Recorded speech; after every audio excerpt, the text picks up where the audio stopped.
சிம்ம ராசி என்பர்களே, சிம்ம ராசிக்காரர்கள்லாம் ஓஹோன்னு கொட்டி கட்டி பறக்கக்கூடிய நேரம். அப்படியே எப்படி சும்மா அப்படி கெத்தாக வண்டியில் வரலாம்.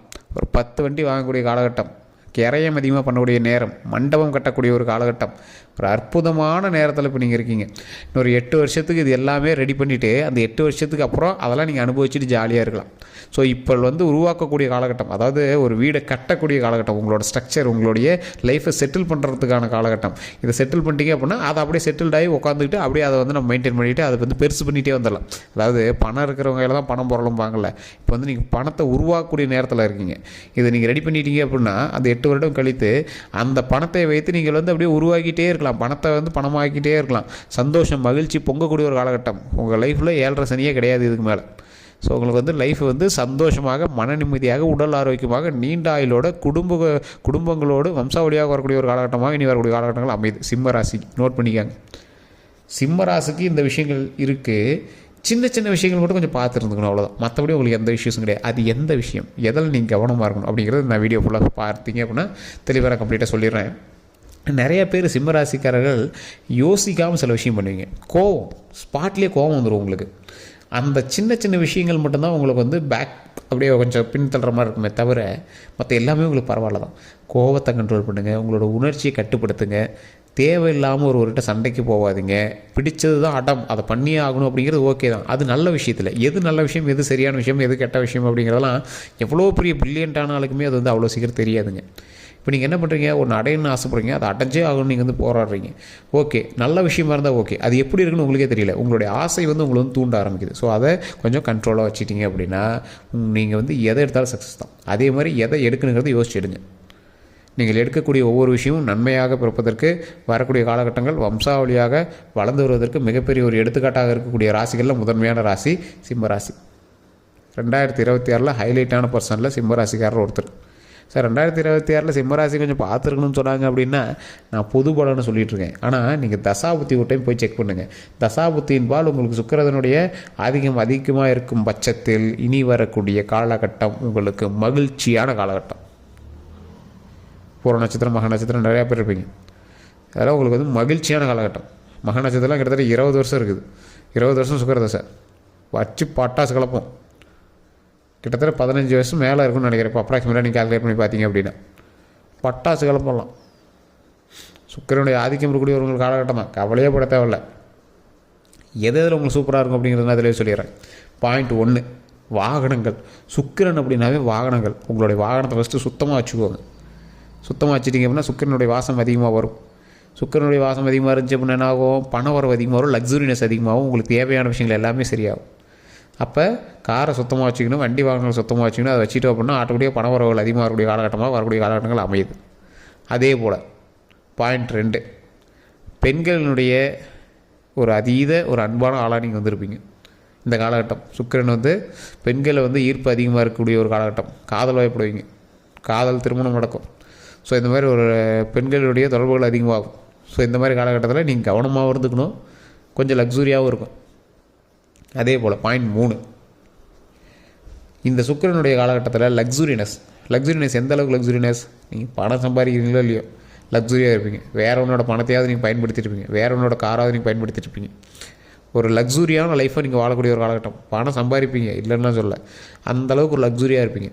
கடன்கள் எல்லாமே கொஞ்சம் கொஞ்சமாக சரியாயிட்டே வரும். கடன்கள் எல்லாமே கட்டிகிட்டே வருவீங்க. நிலபலன்கள் அதிகமாக வாங்கக்கூடிய ஒரு காலகட்டம். சுக்கிரனுடைய அதிகமாக இருக்கிறவங்க லக்ஸுரியாகவும் இருப்பாங்க, நிலபலன்கள் அதிகமாக வாங்கக்கூடிய ஒரு காலகட்டமாக அமையுது. நல்ல ஒரு மேன்மை அடையக்கூடிய ஒரு அற்புதமான காலகட்டமாக வரக்கூடிய காலகட்டங்கள் அமையுதுங்க. இந்த ராசியிலே ஒரு ஹைலைட்டான பர்சன் யார் தெரியுமா? சிம்ம ராசியிலே ஹைலைட்டான பர்சனு பெருமாளை வணங்குபவர்கள் சிம்ம ராசிக்காரெல்லாம் ஹைலைட்டான பர்சனாக மாறுவாங்க. பெருமாள் வழிபாடு எப்படி இருக்கும், அதாவது எல்லா தெய்வங்களையும் வழிபடும் போது ஒரு மனித உருவில் இருக்கக்கூடிய தெய்வங்களை வழிபடுறோம், ஓகேவா? ஆனால் மனித உருவும் மிருகத்தினுடைய உருவும் கலந்திருக்கக்கூடிய, அதாவது வேறு ஒரு உயிரினங்களினுடைய உயிரும் கலந்திருக்கக்கூடிய தெய்வங்களை வழிபட்டால் டபுள் பவர். இது நிறைய பேர் தெரியறதில்ல. இப்போ ஒரு எக்ஸாம்பிள், சிம்ம ராசிக்கார யானை வழங்கணும், நரசிம்மர் வழிபாடு. மனித உடல், மிருகத்தலை, சிங்கத்தினுடைய தலை. அப்போ என்னது, இரு சக்தி அதில் இருக்குது. ஸோ அந்த சக்தி எந்த அளவுக்கு மேன்மைப்படுத்தோ டபுள் மடங்கு செயல்படக்கூடிய ஒரு ஃபோர்ஸாக அமையுது. ஸோ அப்போ மனித உடலும் மிருகத்தலையும் இருக்கக்கூடிய நரசிம்மரை வழிபட்டால் சிம்ம ராசிக்காரர்களுக்கு யோகம் அதிகம். சார் சிம்ம ராசி வணங்குறாங்க, ஓகே. நரசிம்மர்லேயே நிறைய நரசிம்மர்லாம் சொல்கிறாங்களே, அகோபில நரசிம்மர் சொல்கிறாங்க, லக்ஷ்மி நரசிம்மர் சொல்கிறாங்க. யாரை சார் வழிபடுறது? நரசிம்மர் நீங்கள் வழிபட்டாவே உங்களுக்கு நல்லது தான். நீங்கள் மறக்காமல் நான் சொல்லக்கூடிய விஷயத்தை பேப்பரில் எழுதி வச்சுக்காங்க. ஓம் லக்ஷ்மி நரசிம்மரே போற்றி, ஓம் லக்ஷ்மி நரசிம்மரே போற்றி, ஓம் லக்ஷ்மி நரசிம்மரே போற்றி. சரி, என்ன சார் எந்த நரசிம்மர் வழிபட்டாலும் பரவாயில்ல, நீங்கள் லக்ஷ்மி நரசிம்மர்னு சொல்கிறீங்க. சார் தற்போதைய நிலைமையில் உங்களுக்கு வந்து சுக்கிரனுடைய ஆதிக்கம் அதிகம். அப்போ என்ன ஆகுது, உங்களுக்கு வந்து பணவரவு அதிகமாகுது. அப்போ நீங்கள் என்ன பண்ணணும், லக்ஷ்மி நரசிம்மர் வழிபடும் போது உங்களுக்கான தைரியமும் கிடைக்க ஆரம்பிக்கும், பணபலமும் கிடைக்க ஆரம்பிக்கும், செல்வமும் சேர ஆரம்பிக்கும். ஸோ அதனால் ஓம் லக்ஷ்மி நரசிம்மரே போற்றி, ஓம் லக்ஷ்மி நரசிம்மரே போற்றி, ஓம் லக்ஷ்மி நரசிம்மரே போற்றி அப்படின்னு தினம் 3 டைம் கண்டிப்பாக உங்கள் நாவால் உச்சரிக்கணும். காலையில் நல்லா குளித்து முடிச்சுட்டு சந்தோஷமாக சூரியன் முன்னாடி அப்படியே அமைதியாக மனசு அப்படியே ஃப்ரீயாக ஒரு 3 டைம் பெருமூச்சு விட்டுட்டு, நல்லா பெருமூச்சு இழுத்து விட்டுட்டு நல்லா ரிலாக்ஸாக மூச்சு விட்டுட்டு அந்த இடத்துல ஓம் லக்ஷ்மி நரசிம்மரே போற்றி, ஓம் லக்ஷ்மி நரசிம்மரே போற்றி, ஓம் லக்ஷ்மி நரசிம்மரே போற்றி அப்படின்னு வணங்க. மிகப்பெரிய பவர் கிடைக்கும். லக்ஷ்மியினுடைய வாசம் நம்ம மேலே படும், நரசிம்மரனுடைய தைரியம் நம்மகிட்ட கிடைக்கும். எதை தொட்டாலும் ஜெயம், எதை தொட்டாலும் வெற்றி. ஸோ அந்தளவுக்கு பவர் இருக்கக்கூடியவங்க தான் லக்ஷ்மி நரசிம்மர். ஸோ இதை கண்டிப்பாக ட்ரை பண்ணி பாருங்கள். இதை தவிர உங்களுக்கு பரிகாரம் எதுவும் கிடையாது. ஏன்னா நேரம் நல்லா இருக்குது, அந்த நேரத்தை அப்படியே நம்ம தக்க வச்சுக்கணும் அப்படின்னா அதை அந்த இடத்துல நம்ம கரெக்டாக ஸ்டெடியாக இருந்துக்கணும். அதான் முன்ன சொன்னல, கொஞ்சம் பேரை மட்டும் கரெக்டாக காப்பாற்றிக்காங்க, மற்றபடிலாம் ஒன்றும் இஷ்யூஸ் இல்லை, ஓகேவா? இப்போ பெண்கள் விஷயத்தில் கொஞ்சம் பேரை காப்பாற்றிக்காங்க, ஆண் விஷயத்தில் கொஞ்சம் பேரை காப்பாற்றிக்காங்க, மற்றபடி இஷ்யூஸ்லாம் எதுவும் கிடையாது. மற்றபடி நல்லாயிருக்கும். எதில் சார் கவனமாக இருக்கணும்? ஒரு சிலருக்கு இன்னும் ஃபினான்ஸாக இன்னும் செட் ஆகிருக்காது. இப்போ நான் சொன்னதெல்லாம் இன்னும் நடக்கலை சார் அப்படின்னு திட்டுவீங்க ஒவ்வொருத்தர் கமெண்டில். என்னையா நீ சொல்கிறது ஒன்று கூட நடக்கலை அப்படின்னு சொல்லுவீங்க. இப்போ நான் சொல்லிட்டு இருந்த விஷயங்கள் காரணம் என்ன, உங்களுக்கு தசாபுத்தி வேறு. நான் சொல்கிறது சிம்ம ராசியில் இருக்கிறவங்களுக்கு நான் ஓவரால் சொல்கிறேன். உங்களுக்கு தசாபுத்தி வேறு, அதே மாதிரி உங்களோட லக்கினம் வேறு, உங்களோட நட்சத்திரம் வேறு.